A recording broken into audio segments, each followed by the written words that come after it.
They need twice as much as electricity currently in the United States for every other business, home, factory.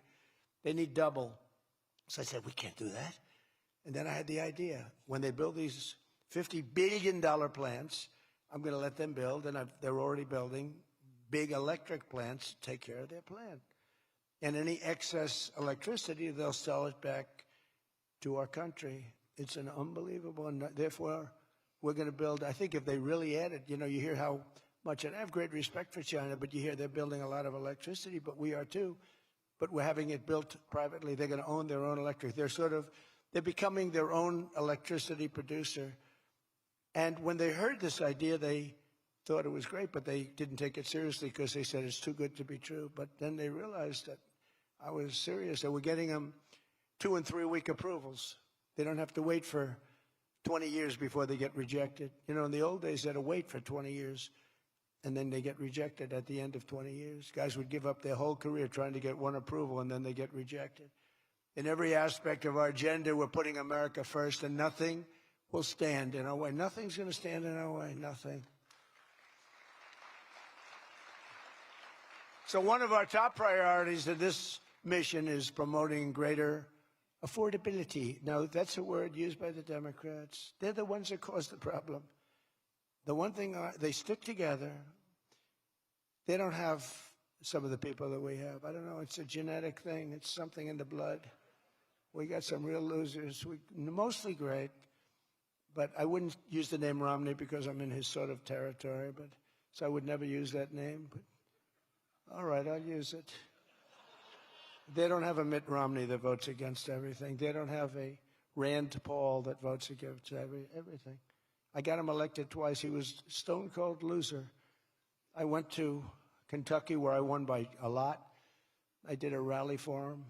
Then I did another rally. He won. Then I went the second time. He won. Then he votes against all the time. It's just crazy. I don't get it.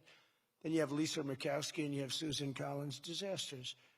And you had a gentleman from Indiana that I don't believe it, Todd Young, he voted against. And you say, why are you voting against? They can't give you an answer. They're unable to give you an answer.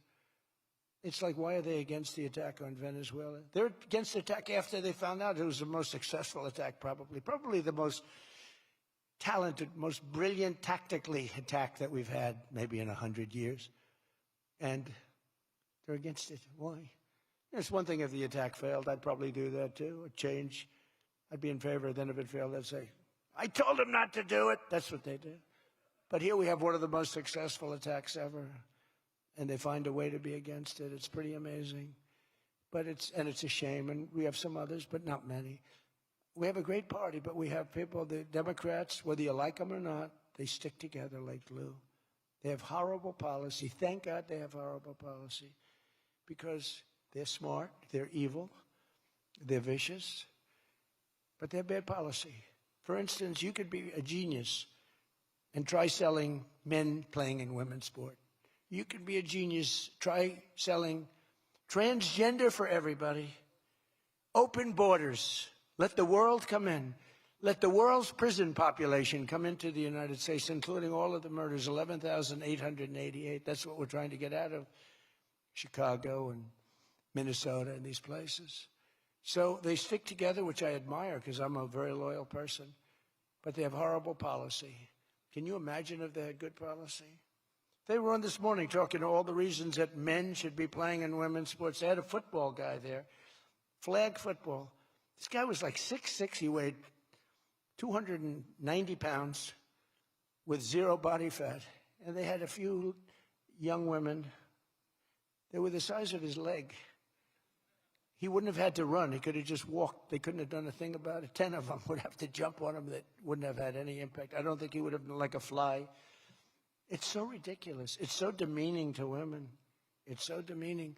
Look at the weightlifting records. I mean, the record got beaten by 112 pounds, a record that stood for 18 years. 1 ounce they'd put on stood for 18 years. Guy comes along who was a poor lifter as a man. He was at the lower portion of the class. Comes along and broke the record by 112 pounds. Think of that.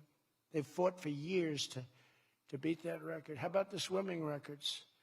I mean, you can go to sleep during the time the man comes in and the woman. You can go take a nap for a little while.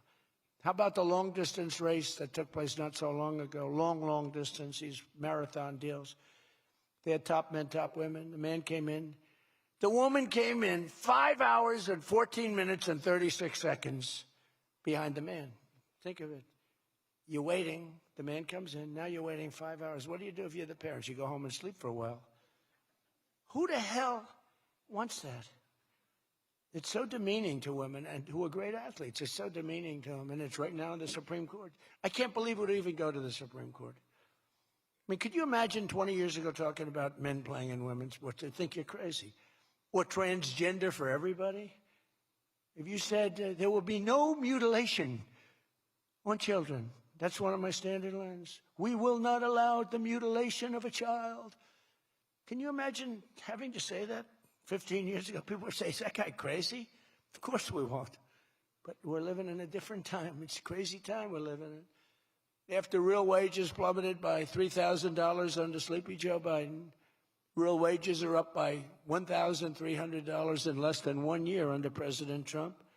For construction workers, wages are up $1,800. Don't forget, they were down $3,000. Factory workers over $2,000, and for many other workers, over $5,000. And I just gave the military, because we're doing so well with taking in so much money with the tariffs, I just gave them $1,776. You saw that, right?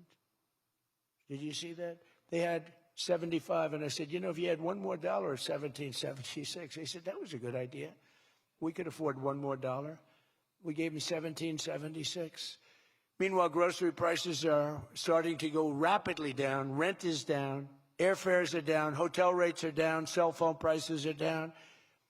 And we're just getting started. But more importantly than going down, our growth is through the roof. It's way up.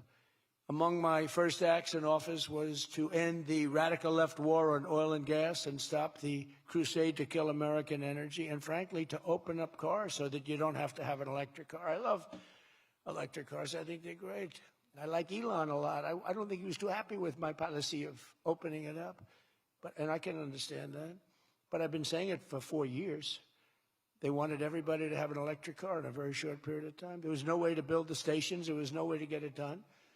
I want you to have gasoline-powered cars. I want you to have electric. I want you to have hybrids. I want you to have everything. Hydrogen, I don't know about. I'm hearing it's not testing so well.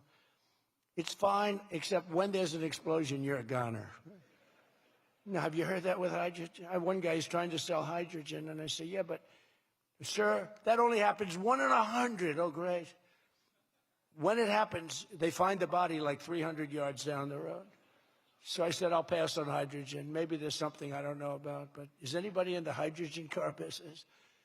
Gasoline is now under $2.50 a gallon in 17 states and under $2 in many places. We have some states it's $1.95, $1.99, $1.97. As we speak, these are gas stations, and think of that. We have gas stations in the Detroit area where you can fill up for less than $2.30 a gallon, whereas 2 years ago it was $4.50, and in many places it was way over $5. Think of that, $2.30. You see it. That's like a massive tax cut, which we gave you under the great big beautiful bill, by the way. No tax on tips, no tax on Social Security, no tax on overtime. And with our extremely successful operation in Venezuela earlier this month, that number soon is going to go lower because we're going to have a lot more energy. We're going to have a lot more, as opposed to a country that's going to be totally shut down. No fuel, no gasoline. And it's, you know, they say it's got more than Saudi Arabia. Who knows? It's got a lot.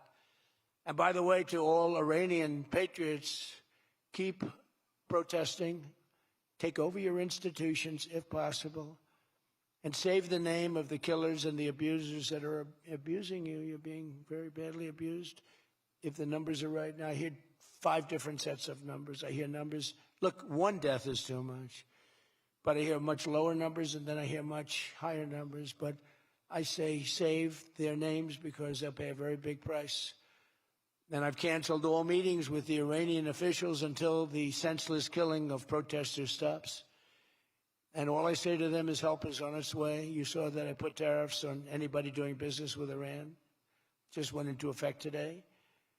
And I say, make Iran great again. You know, it was a great country until these monsters came in and took it over.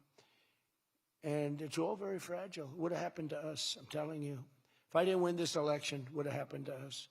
In the coming weeks, I will be laying out even more plans to help bring back affordability. And again, remember, that's a fake word by Democrats. Prices were too high. They caused the high price. They never want to talk about affordability. They always go, this is an election about affordability. I say, they caused it. But they're good at that stuff. They're good at that stuff. They're fake, and they're good at that stuff. It's an election about high prices that was caused by the Democrats and that I brought down a lot. And remember, when you see energy coming down like I brought it down, and gasoline coming down, that brings everything else down. It's so much bigger than any other factor. When gasoline gets to be $1.99 a gallon, everything comes down. The donuts come down, the truck that delivers the donuts, the stove that makes the donuts, the whole thing, it all comes down, and it's coming down much faster than anybody can even believe. And remember, though, I always say, because here normally when that goes down, the world comes down. That's the bad way of bringing it down. Our growth is through the roof. So I always want to say that whenever I say prices are coming down, but our growth is going way up. Two beautiful events, the exact opposite of the Biden administration. As part of those efforts at Davos next week, I'm going to provide much more detail about our housing policies so that every American who wants to own a home will be able to afford one. We have some great things happening with housing, as you know. You saw the $200 billion buy-in on bonds and mortgages. This will include a ban on large institutional investors buying up single-family homes all over the country and making it impossible for people to buy a home. And I've also announced that the U.S. government is purchasing $200 billion of mortgage bonds to bring down mortgage rates, and it's had a huge impact. It's already started.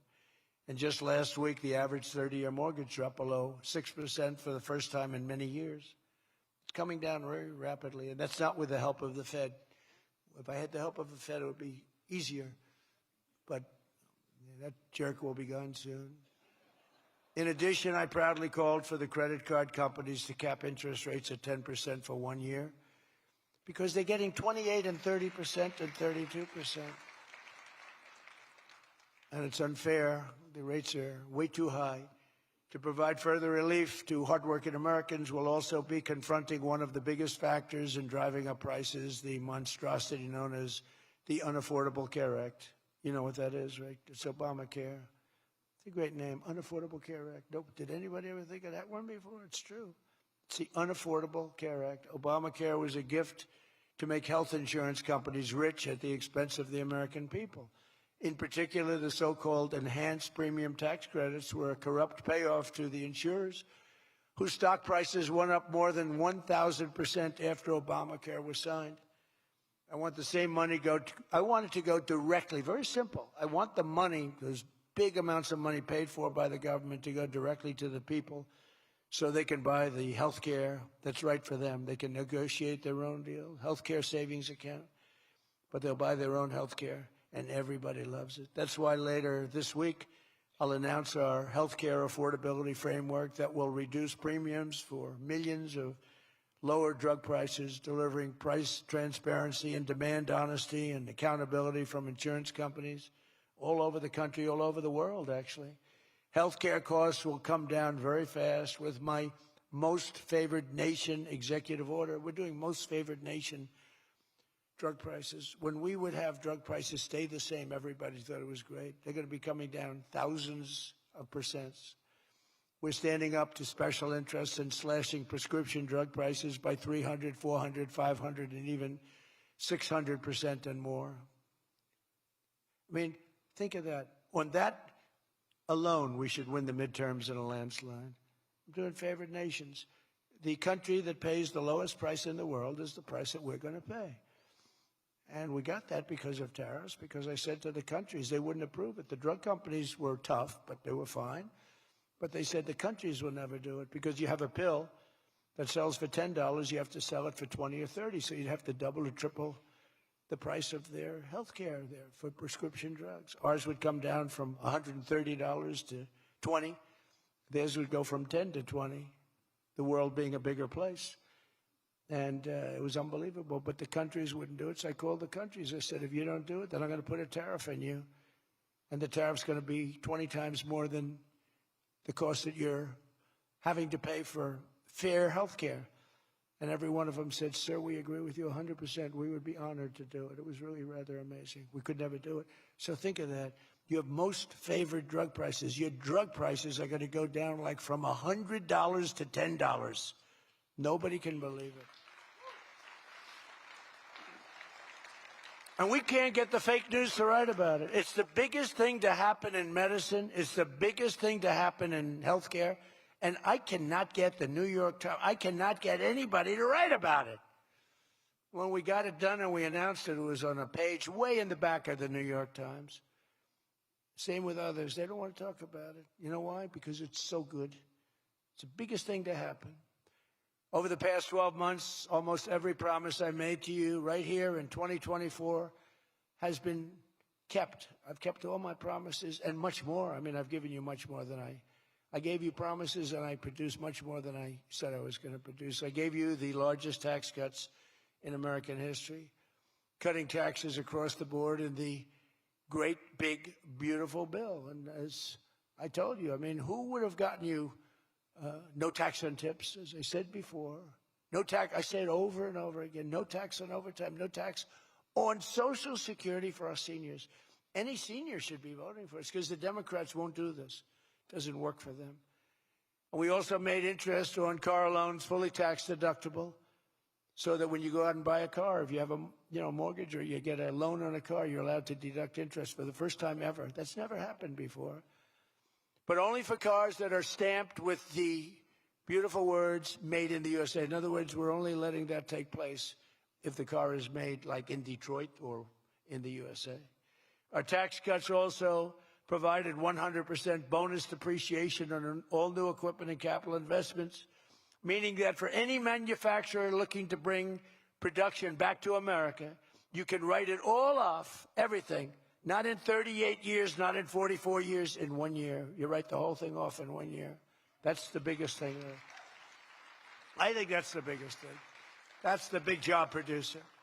And I've cut an unprecedented number of burdensome regulations. We're number one in the history of our country in cutting regulations. I promised to cut 10 old regulations for every one new regulation. So if we put on a regulation, the only way I'll allow it to happen is if the secretary, like Scott Bessent, cuts 10 old regulations. But instead, last year we actually cut 129 regulations for every one that we put in. Think of that. So nobody's ever cut regulations like I have.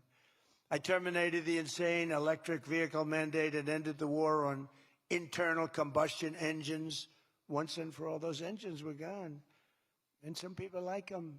And if they like them, great. And if they like electric, if they like any form of propulsion, any way you want to propel your car is okay, except for a couple of them, as I discussed. I permanently stopped Joe Biden's ridiculous CAFE standards. You know what the CAFE standards are? They're standards that make it impossible for you to build a car affordably. They make it impossible for a car to really work right.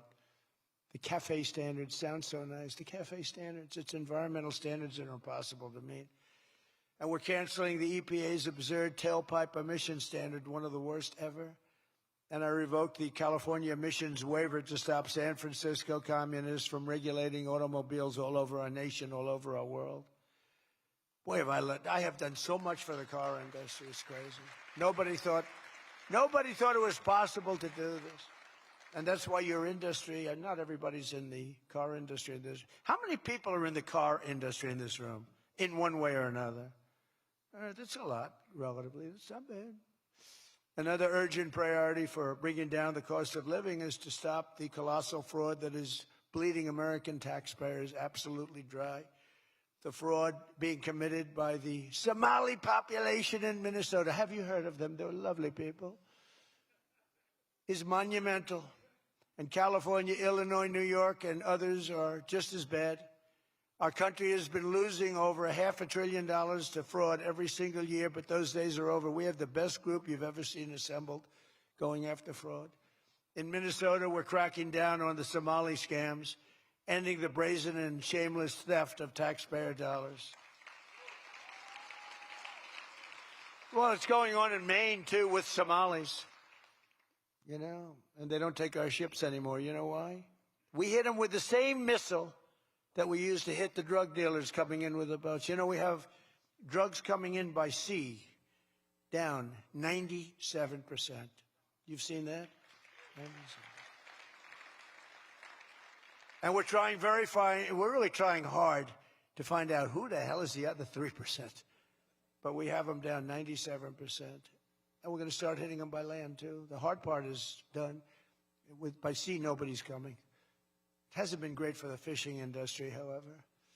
Those that have a fishing boat, they're having a hard time getting customers. But you can't have everything. Nobody wants to go on boats. Nobody wants to go like 25 miles an hour. When you see a boat with 5 engines on the back of it going 65 miles an hour, and it's loaded up with hundreds of bags that you see cellophane with white, typically it's not fishing. How about the couple of submarines we took down? We took out 2 submarines, and the Democrats say they were fishing. No, they were submarines. They build a very fast, it's a drug-carrying submarine. They have a lot of money. And we took them out, and the Democrats claimed that they were fishing. We shouldn't ruin people's beautiful fishing journey. It's unbelievable what we have to go through. It's really a shame, actually. We froze it all, children's payments to those states that we're talking about, and we will now require proof of attendance in order to receive federal funding for child care or any of that. How about all these child care places in Minnesota where there is no children? They go there, they get paid millions and millions of dollars. The biggest operation in all of Minnesota had no children. And we pay millions of dollars. They're scammers. They're scammers. They always will be. And we're getting them out, and we're not going to pay them. We're not going to pay Minnesota. Right, Scott? We're not paying Minnesota any more money for any of that crap. It's a big scam. It's a giant scam run by an incompetent, crooked governor. He's an incompetent, crooked guy.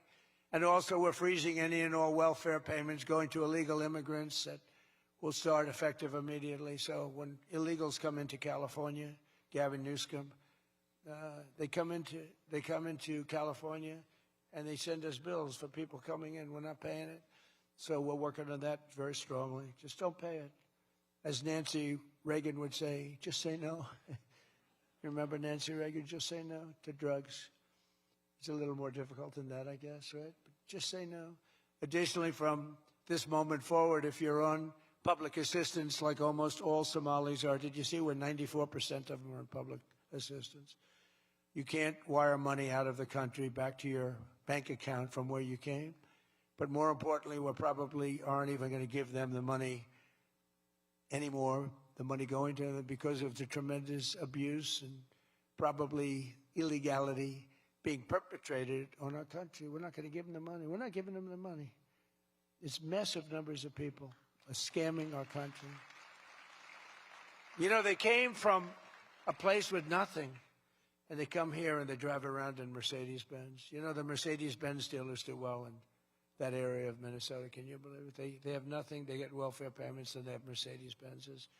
It angers me so much, but we're going to straighten out our country. This was done under Biden and Obama, very much under Obama. It all started under Obama. And we just can't. We've got a great country. We're not going to screw it up. But this was one of the great scams ever. They have the same thing, Somali in Maine.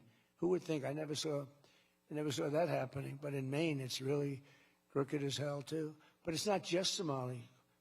It is them, but it's not just. There are many other places, many other people. The whole country, if we stop this fraud, this massive fraud, we're going to have a balanced budget. That's how much money you're talking. We'll have a balanced budget without all the growth I'm talking about. And then you add the growth, we got one hell of a country. We're giving 90-day notices to places like California, Scott. Right away, we're going to send out that notice.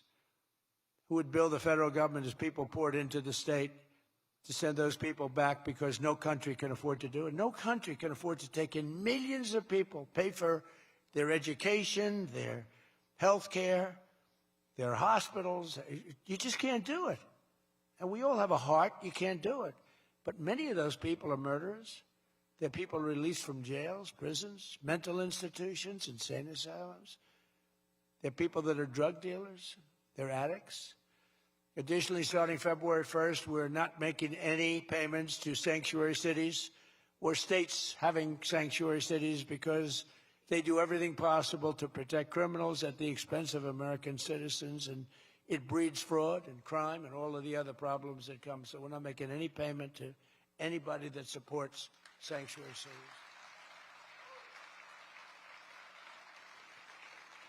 We have also suspended nearly 8,000 SBA loans, Small Business Association loans, to suspected scammers in Minnesota, of which there are many. It's a great state. It was a great state. Now it's getting destroyed by that stupid governor. What a stupid guy he is. But he's a crook. I mean, he's an incompetent guy, but he's a crook. He allowed this to go.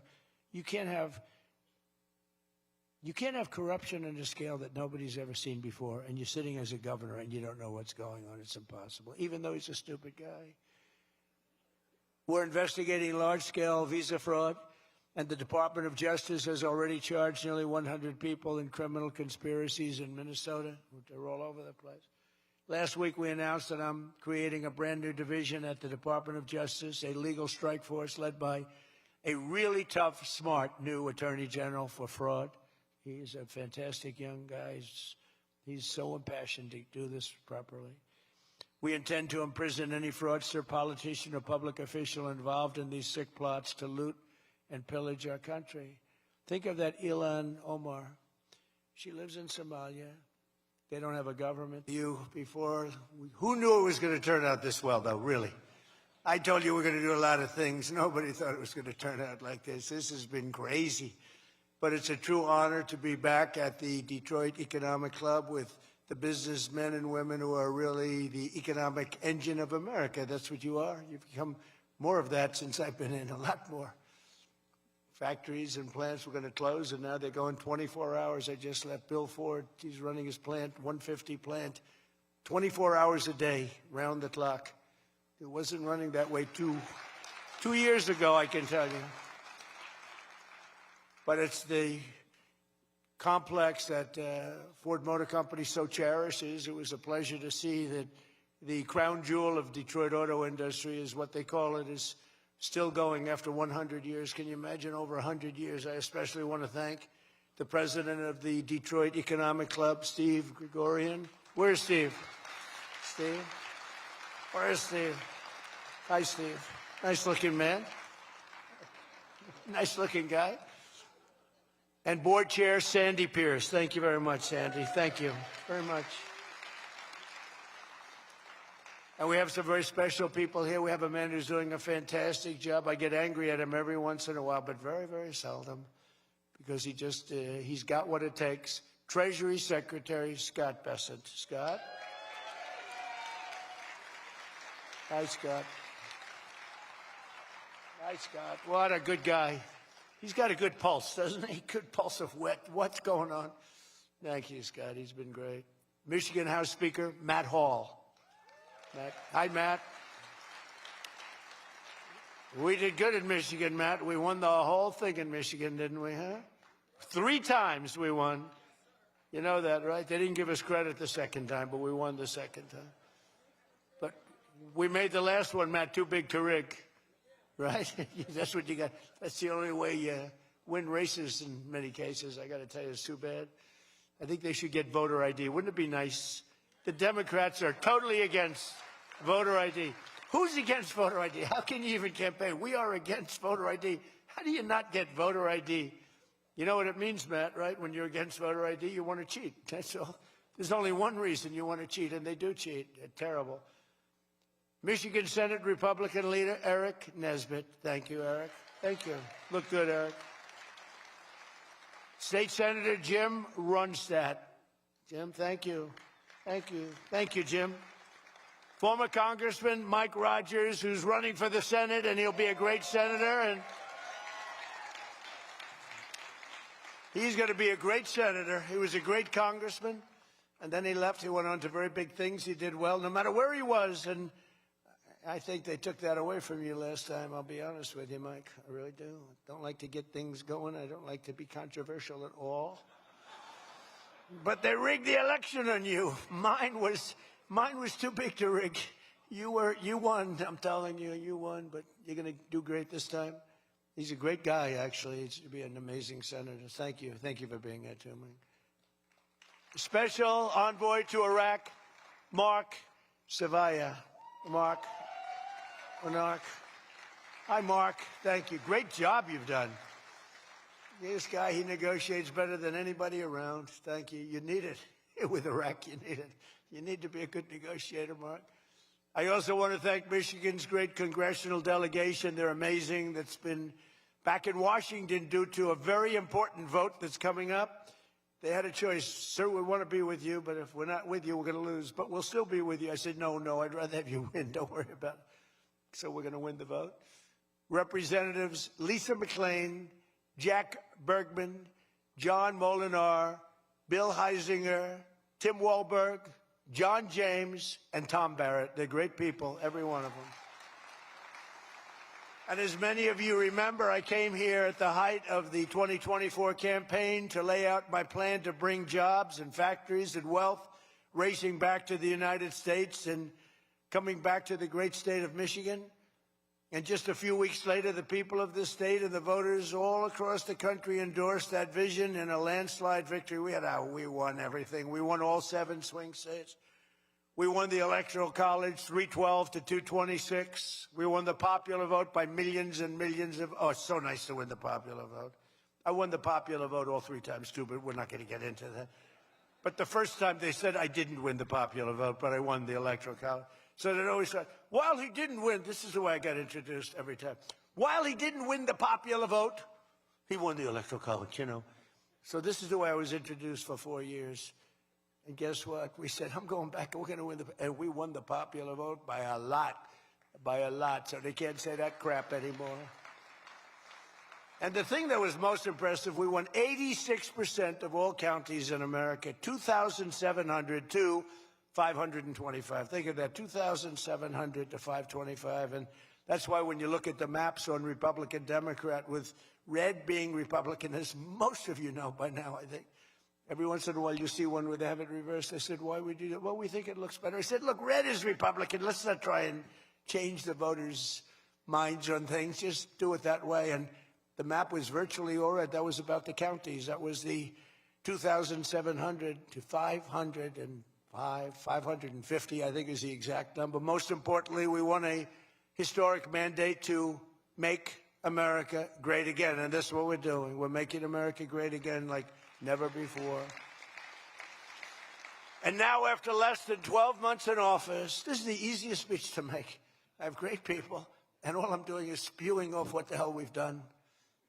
Even Venezuela wasn't too bad, was it, huh?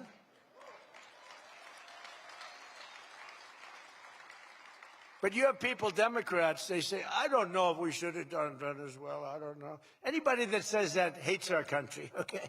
That was as flawless an attack as there has ever been. And they asked us to help them. They have 50 million barrels of oil. They said, take it. It's $5 billion. And we did. We're working with the Venezuelan people and representatives, and it's amazing. But that was an amazing situation. But we did al-Baghdadi, flawless. We did Soleimani, flawless. We did the Iran nuclear attack where we wiped out their nuclear capacity, which would have been very bad. You wouldn't have peace in the Middle East, flawless. We did them all flawless. I want to keep it going that way, too. I like flawless. Think about Jimmy Carter, the great Jimmy Carter, with the helicopters crashing, the hostages all over the place. Remember that one? Think about Sleepy Joe Biden with Afghanistan. What a disaster. The most embarrassing day in the history of our country, in my opinion. Real dope. Now, after less than 12 months in office, I'm back in Michigan to report to you on the strongest and fastest economic turnaround in our country's history. It's really been historic. There's never been, when we're not 12 months, we're through 11 months. We've got $18 trillion being invested in our country. The most of any country ever was 3. We're at 18. There's never been anything like this. You are so lucky I allow you into this room to even be with me. I'm kidding. I'm kidding. The fake news will say Donald Trump thinks he's hot stuff. Right now I'm feeling pretty good, though, I will say. Oh, you're so lucky to be here. Under our administration, growth is exploding, productivity is soaring, investment is booming, incomes are rising, inflation is defeated, America is respected again like never before, and other than that, we're not doing that well. Now think of all those things I just said. Every single, inflation down, growth at an all-time high, stock market every day, 48 days in a row, 48 days during the course of 11 months, we hit a new high on the stock market, all of them. 1 year ago, we were a dead country. Now we are the hottest country anywhere in the world. That was said to me by many leaders. By almost every metric, we have quickly gone from the worst numbers on record to the best and strongest numbers, the most dynamic numbers, and an economy that is far ahead of even my optimistic. I had a very optimistic schedule, I thought. I didn't think it was, but people said it was very optimistic. Turns out to be very pessimistic compared to what we've done. But we'll go down as the greatest in history, greatest first year in history nobody's ever had, just based on the numbers, based only on the numbers, not based on me, based only on the numbers, because, you know, you get these guys like the governor of California likes to say how well he's doing. California's doing horrendously, but he says how well. We base it on numbers. There's never been numbers like this. Through 4 long years before I took office, crooked Joe Biden and his allies in Congress inflicted the economic nightmare known as stagflation. How many times have you heard the word? We hit it with Joe. We hit everything. What a disaster. Meaning low growth and high inflation. How does that work? Not good. So you have lousy growth and high inflation. In fact, it's the lowest growth ever and the worst inflation in the history of our country. That is really tantamount to not having a good 4 years, right? In other words, Sleepy Joe and the people that ran the auto pen were a complete and total disaster for our nation. They were a disaster for our nation. Had they won the election less than 1 year ago, we would have been, as I've often said, Venezuela on steroids. Now I'm Venezuela's biggest fan. We're working with them, but they came down from a very high number to a disaster, a disaster. And we would have been Venezuela on steroids, and we're bringing Venezuela back, and we're going to be great for Venezuela, great for our country. We're taking in, as I said, millions and millions of barrels of oil, and now they're coming in initially on a daily basis, 50 million, and values of over $5 billion. That's in 1 day. Just think of it, the biggest ships in the world can take 1 million barrels. The biggest ships in the world take 1 million. We have 50 million barrels. We need 50 of the biggest ships in the world just to get it out. We're bringing it in to be refined. It's an incredible feeling. It's great. Winning is a good thing. We're going to work with Venezuela. We'll make that country very strong again. We'll get oil prices down even further. We have it down at about a 6-year low, 7-year low, but we're going to get it down further. Joe Biden gave us a colossal stagflation catastrophe, but my administration's rapidly and very decisively ended that. We have quickly achieved the exact opposite of stagflation, almost no inflation and super high growth. So we have the highest growth we've ever had. Think of that. The highest growth we've ever had, and we've only been there 11 months. Think of what we can do for the rest of it. But do we have wood around here? I want to knock on a little wood. They have one little, everything's plastic nowadays. It's very tough. Now we have the greatest growth, and we have, inflation way, way down. But we inherited terrible growth, and we inherited the worst inflation in the history of our country. The fake news would say 49 years. So when I say the history, they give me a lot of time, but I believe it's the history. But let's say 49 years. Would you say 49 years is okay, right? It's pretty bad. What do you think, Mr. Senator, Mr. Future Senator? I'd say 49. What sounds worse, 49 years or history? I think 49 years almost sounds worse. Maybe I'll just use it and I won't argue with these people. As of this morning, core inflation for the past 3 months has been just 1.6%. The numbers we just announced just before I came on stage. And GDP is smashing expectations with the fastest growth for this country in many years. The fourth quarter is projected at 5.4%, and that's despite the Democrat shutdown where we lost at least 1.5 points. You know, the Democrat shutdown, we would have had close to 7. Think of that, close to 7 they were projecting to. The fakers were projecting to. And if we keep deregulating and adding more capacity, like I saw today at Ford, and if we don't raise interest rates every time good news is mentioned. You know, in the old days, I'm probably old, I used to be up at these